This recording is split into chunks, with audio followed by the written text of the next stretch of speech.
नमस्कार, news for nation देख रहे हैं आप। मैं हूं आपके साथ रश्मि। बिहार में 24 सीट पर एमएलसी चुनाव को लेकर राजद और कांग्रेस के बीच सीधी टक्कर देखने को मिल रही है। एक तरफ जहां राजद ने ये साफ कर दिया है कि इस बार 24 सीट पर राजद अपने कैंडिडेट को उतारेगा, तो वहीं कांग्रेस पार्टी ने भी ये क्लियर कर दिया है कि हमें बिहार में राजद की कोई जरूरत नहीं है। और यही वजह है कि कांग्रेस पार्टी अपने दम पर बिहार में 24 सीटों पर एमएलसी चुनाव लड़ेगी और उसको लेकर जल्द ही प्रत्याशियों के नाम की घोषणा भी कांग्रेस पार्टी की तरफ से कर दी जाएगी। आपको बताएं कि पहले भी हमने ये देखा है कि बिहार में उपचुनाव के दौरान जब कांग्रेस और राजद में अनबन हुई थी, तो दोनों ने अलग से चुनाव लड़ा और दोनों को ही हार जो है नसीब हुई थी। लेकिन इस बार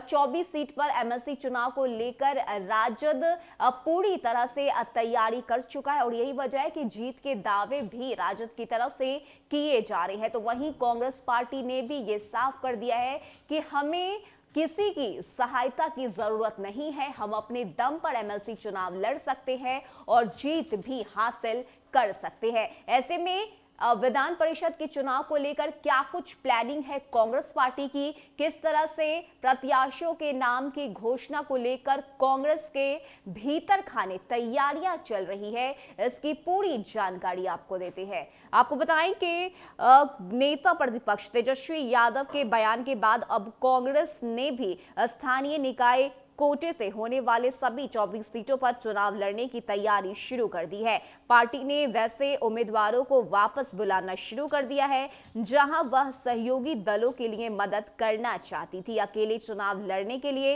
प्रदेश नेतृत्व को आलाकमान के निर्देश का इंतजार है। वहीं दिल्ली में कई दिनों से जमे प्रदेश अध्यक्ष डॉक्टर मदन मोहन झा ने कहा है कि राजद में बड़ी पार्टी होने के नाते राजद की यह जिम्मेदारी थी कि वह समान विचारधारा वाली पार्टियों के साथ मिलकर चुनाव लड़ेगी, लेकिन ऐसा नहीं देखा गया। एक समय लालू प्रसाद ने कांग्रेस को 6-7 सीट देने की बात कही थी, अब तेजस्वी यादव कुछ और बयान दे रहे हैं। ऐसे में कांग्रेस के पास कोई विकल्प शेष नहीं रह गया है। हम सभी सीटों पर मजबूती से चुनाव लड़ेंगे।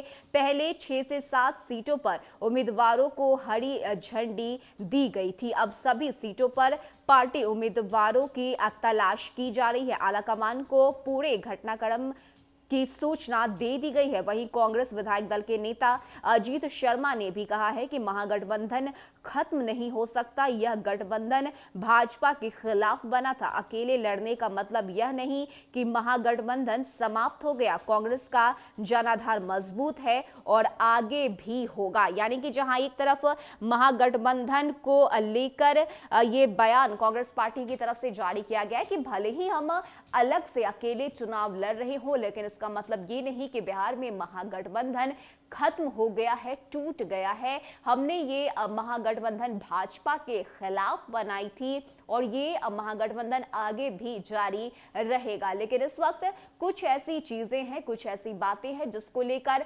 राजद अकेले एमएलसी चुनाव लड़ेगा, तो वहीं कांग्रेस पार्टी भी 24 सीट पर अपने उम्मीदवार को उतारेगी। इसके साथ ही कांग्रेस पार्टी की तरफ से यह भी कहा जा रहा है कि एक समय लालू प्रसाद यादव लंबी लंबी बातें करते थे और उन्होंने ये साफ कहा था कि 24 सीट में से 6 से 7 सीट कांग्रेस पार्टी को जरूर मिलेगी। तो वहीं अब तेजस्वी यादव कोई और ही राग गा रहे हैं और इसी से परेशान हो गए कांग्रेस पार्टी ने अकेले अपने दम पर चुनाव लड़ने का फैसला लिया है और जल्द ही नामों की घोषणा भी कांग्रेस पार्टी की तरफ से कर दी जाएगी। ऐसे में देखने वाली बात होती है कि आखिर कब कांग्रेस पार्टी को उनके प्रत्याशी मिलते हैं और कब नाम की सूची कांग्रेस पार्टी की तरफ से जारी की जाती है, क्योंकि इस वक्त कांग्रेस पार्टी ने यह साफ ऐलान कर दिया है कि हम अकेले अपने दम पर 24 सीट पर अपने ही उम्मीदवार को उतारेंगे। अब देखते हैं कि आखिर कब कांग्रेस पार्टी की तरफ से नाम की सूची जारी की जाती है और